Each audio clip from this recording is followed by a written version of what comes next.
Right, we're going to be heading out doing some fishing. I'm going to try this position on the boat today, so I think it's a little bit better, although it's a very hard one to set up. Let's hope it stays there. So we'll see you when we're out there. It's going to be a bit lumpy today.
One of the biggest today. Lovely fish that. Right. So there we go, that was a successful trip on the bass. Now, I found a shoal when I came straight out. I mean, the birds are going crazy. There's one little spot and I went into it and you could see the fish like moving around under the surface. And they were decent size, you know, they weren't well, there were some small ones, but there was a lot of half decent. I say half decent, sort of 2.5, 3 pound. That's kind of half decent these days. It's not like it used to be with the sort of 4 to 6. Anyway, we had a fair few, and the one question people are going to be asking me, because I get asked it all the time, is what lure was I using? Well, I use lots of different lures. There's no particular one that I sort of favour over another really these days. I mean, we can go back to the old classic of the old faithful there. This is an old Rapala wood one. This is one of the best ones ever. But that thing, I don't use it much because it's damaged, but occasionally I like to throw it out and it always takes a fish, nearly. And you always guarantee it. So I use things like this. I have no idea what this is called. This is a Mamonti SS or something like that. But that catches. I normally would cast those. These are the Yazuri crystal minnow types. I use the slightly smaller one closer in. I use the bigger one further out. Although I will use either, depending on what fish are in the area at the time. I use these ones mainly for trailing because they are a stable lure. They don't flip out. You know, you can always tell a good lure for trailing because it should do that. But if it keeps doing that or flipping around every so often, it's not good. And a lot of lures will do that. But these, they're quite stable. And then I use other things like panic praise are good. These sort of things, I don't know what you call these, but these little surface sort of top water things that skim across the surface, they work okay. And again, panic praise, they work very well. There's two different sizes. This is 135, and I think there's a, I don't know what it is it a 10 or 11 or something like that? But there's two different sizes and they both work. Again, depending on what size fish you are after. So, like I say, there's no sort of one particular lure. I'll use plastic sandeels as well sometimes, but they're sort of temperamental. One day they'll work brilliantly, another day you just won't catch anything on them. So, like I say, I have to test lures. On bad days, I'm going through 40, 50, 60 different types of lures, trying out different ones. On a good day, I throw any lure in and it just catches.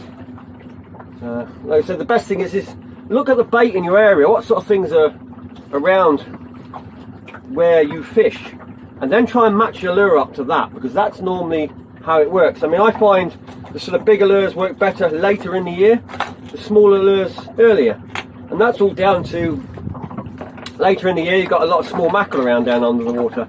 Early in the year you've got a lot of whitebait. In between that you've got sandeel. So like I say, whatever's happening at the time, try and match your lure up. And that's about the best you can do. Or literally you just have to have a little range, sandeel, mackerel, whitebait kind of style, even little mullet lures, and just flick through them.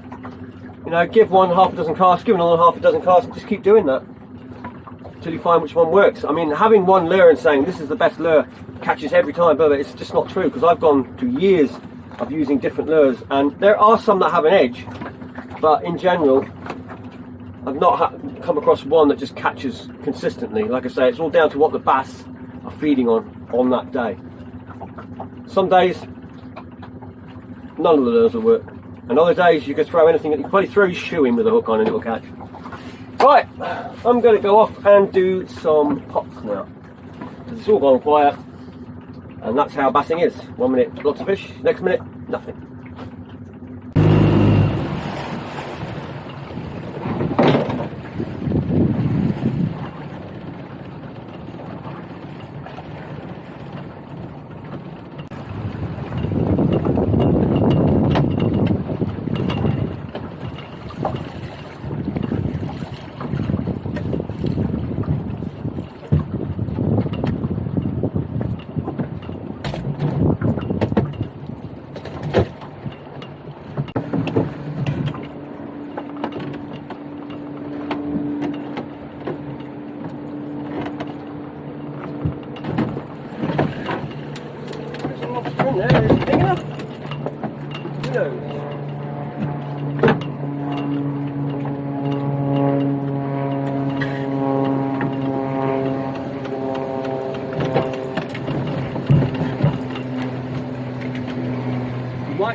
Check him in a sec. Oh, we can check him now actually.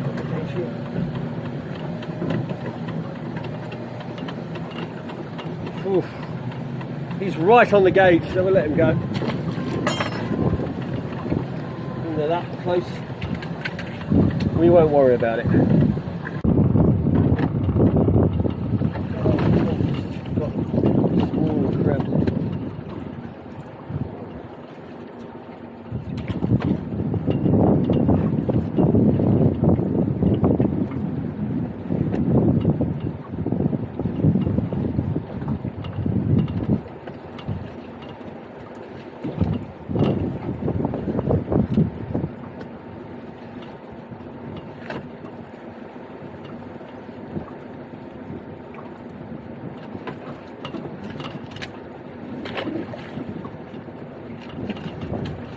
Bad little crab, but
got a small claw, but it's fine.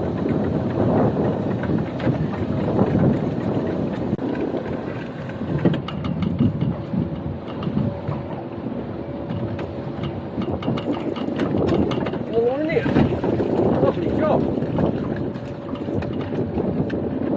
That'll be size as well. So as our last set out deeper, got a couple of pots close in, that's it. In fact, there's another one in there, but it's only a little one, a very small one.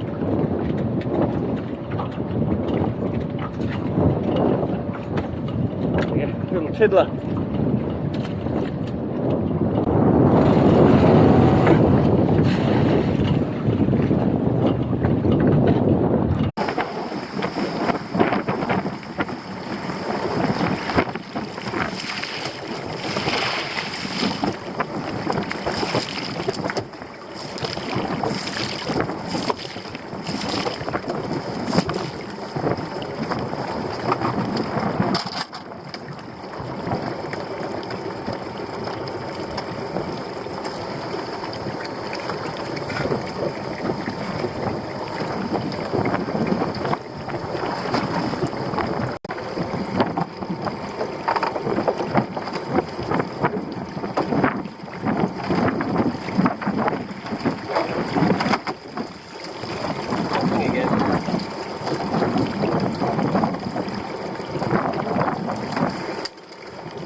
I know it's a lobster big enough.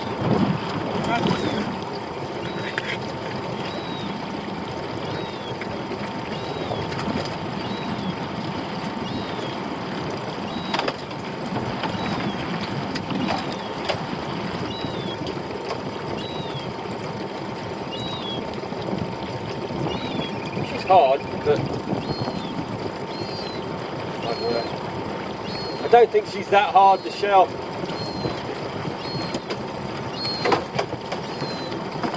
See there?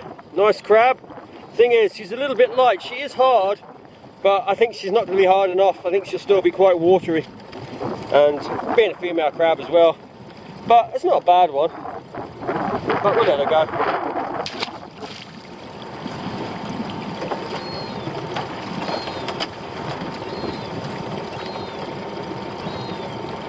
See, we very rarely get the crab these days, and when we do, I'm throwing them back.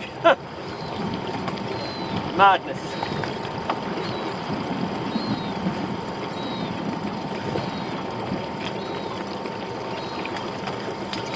I mean, you've got to make sure you're getting into high quality, not rubbish. So that's going to be, it's going to be under, but probably just about, a little bit under.